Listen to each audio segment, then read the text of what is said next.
Hello everyone and welcome back to the Multi-Battle League channel. I'm that guy Harvey and this is just a catch-up week for the weekly recaps. We only have a couple of matches to go over for you due to some circumstances we will explain in just a moment for you. I'm not joined by anybody this week. It's been really strained for us a little bit this week. We just have some very busy periods in our lives. But I'm trooping on, I'm going alone. And the first match we have to cover very quickly is Team Not Scored versus Team Flawless. This is given as a 3-0 forfeit win to Team Not Scored due to some very unfortunate circumstances regarding timing. It's better explained by the teams themselves, and I just don't want to go over it too much because we have two very good matches to go over for you. There won't be too many notes this week, I'll be perfectly honest, because I was half expecting someone to do this with, and unfortunate circumstances mean that I'm doing this myself. So this is what you have to deal with this week, I'm afraid. I'm very sorry. We'll move on to our next match straight away. Team Cyberbaz versus Team Dreamball. This is the match from week 6 between the two sides that met in the final last year as well as week 1 last year. Cyberbaz won that first exchange in week 1. Dreamball won the rematch. And this was a 3-0 win to Team Cyberbaz. Cyberbaz bringing this week Raichu, Jirachi, Volcarona, Azumarill, Nidoqueen, and Mega Aerodactyl. Team Dreamball with Scrafty, Heatran, Tangela for the first time. Wiggly Woo has arrived, Toast. Wiggly Woo has arrived. Zygarde 50%, Zapdos, and Tapu Fini. Yeah, I only have a few real notes for this match, but first off, the double HP ground, turn 1 onto Heatran, was very, very nice prep from Team Cyberbaz. It actually made me kind of excited to see that both of them running HP ground, specifically for Heatran. What can I really say on that particular play? It was very, very good prep. Team Dreamball didn't have a side of their battles this week. There were some uploading issues on Wolfie's side. So I couldn't get to watch from that side. It was all from Cyberbaz's side. And they never really looked out of place in this match. They looked very much in control. Now, Icy Wind on Jirachi was very good prep for Zygarde. The Z Icy Wind, furthermore so. Unfortunately, couldn't get that off. Wiggly Woo making an impact for Team Dreamball, redirecting the Gigavolt Havoc from Raichu, and only taking a good 40% or so. So it was very defensive invested Tangela this week. Zapdos still managed to pick up 2 KOs thanks to Hidden Power and from Discharge next to Zygarde. Apart from that, Team Dreamball could never really get a foot in this match. Losing Heatran very early on was quite bad for them, but then again, the matchup wasn't really the best considering Aerodactyl, Nidoqueen, Azumarill.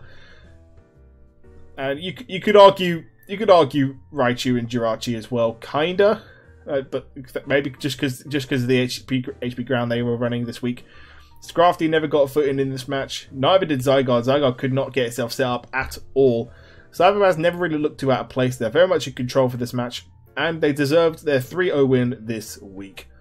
And we move on to our only other game that we have to cover this week, which is Team Jamie versus Team Juice. Team Jamie bringing Porygon Z, Mr. Mime, Mega Blastoise, Victini, Excadrill, and Rotom Fan.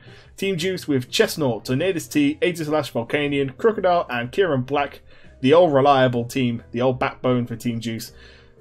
Well, I say Team Juice, it was only Chimpact this week. Unfortunately, Kenny could not make their scheduled match this week. Neither could Jamie Keane, I believe.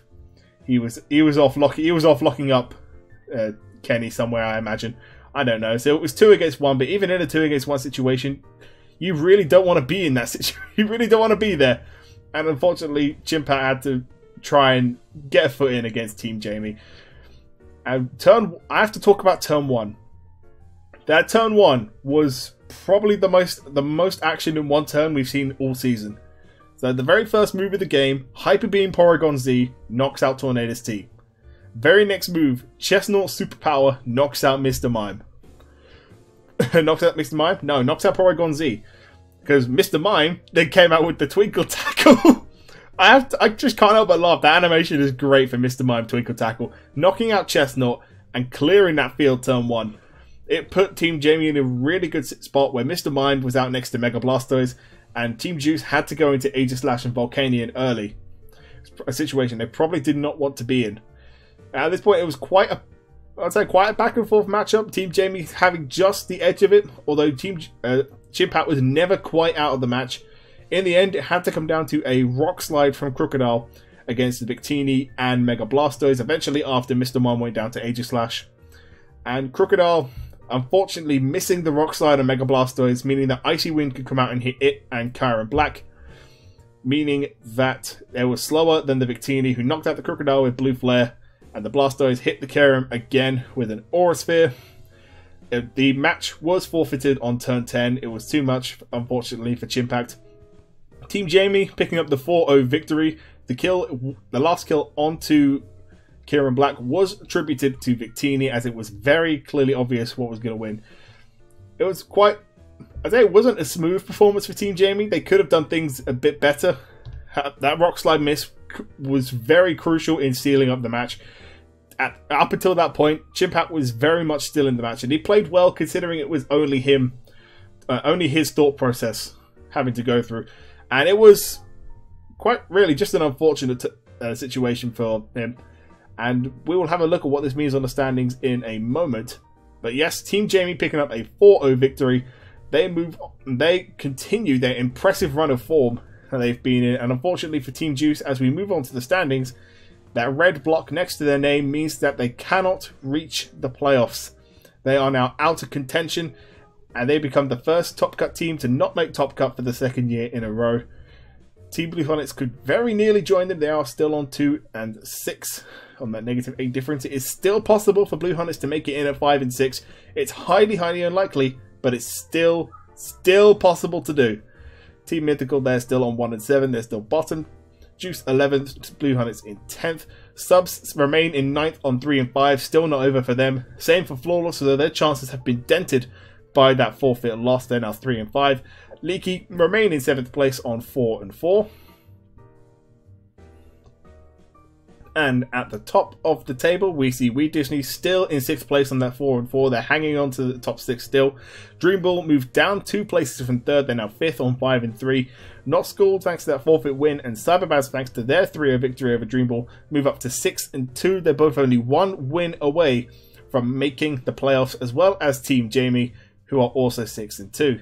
It is still possible for a 6 and 5 to miss cut. It's very unlikely, but a 6-5 can still miss.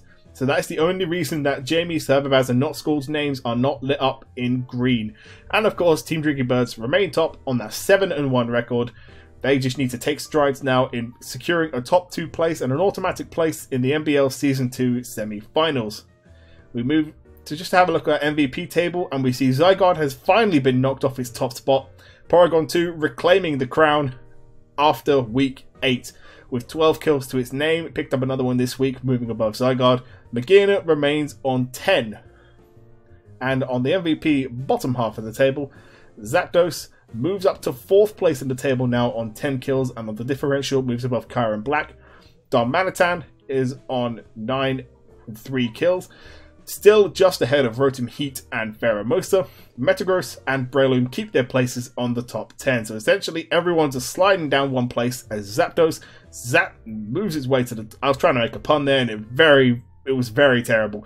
Zapdos moves up to the top of that, but it's now 4th place. It could very, very easily move into the top half. Into the, say, top half? Top 3. I'm sorry I'm making a few mistakes. I'm by myself. I don't have anyone to correct me on this, so I have to go by myself. Zapdos moving up towards that top 3. It could very well move up into there with just a few weeks left to play. And we do have some very, very good matches coming up in the next few weeks, such as Team Not Schooled versus Team Subs should be a very entertaining watch from week 9. Team Dream Ball, Team Drinking Birds is going to be a fantastic match from week 9. Similarly, Cyberbaz versus Jamie, a top 2 place essentially, is on the line. Both of them could cut this week, but the winner of that match will guarantee their place. In week 10, we still have We Disney versus Cyberbaz. We have Drinking Birds versus Juice, which should be a fun game to watch. Dream Ball versus Mythical will be a fun game to watch.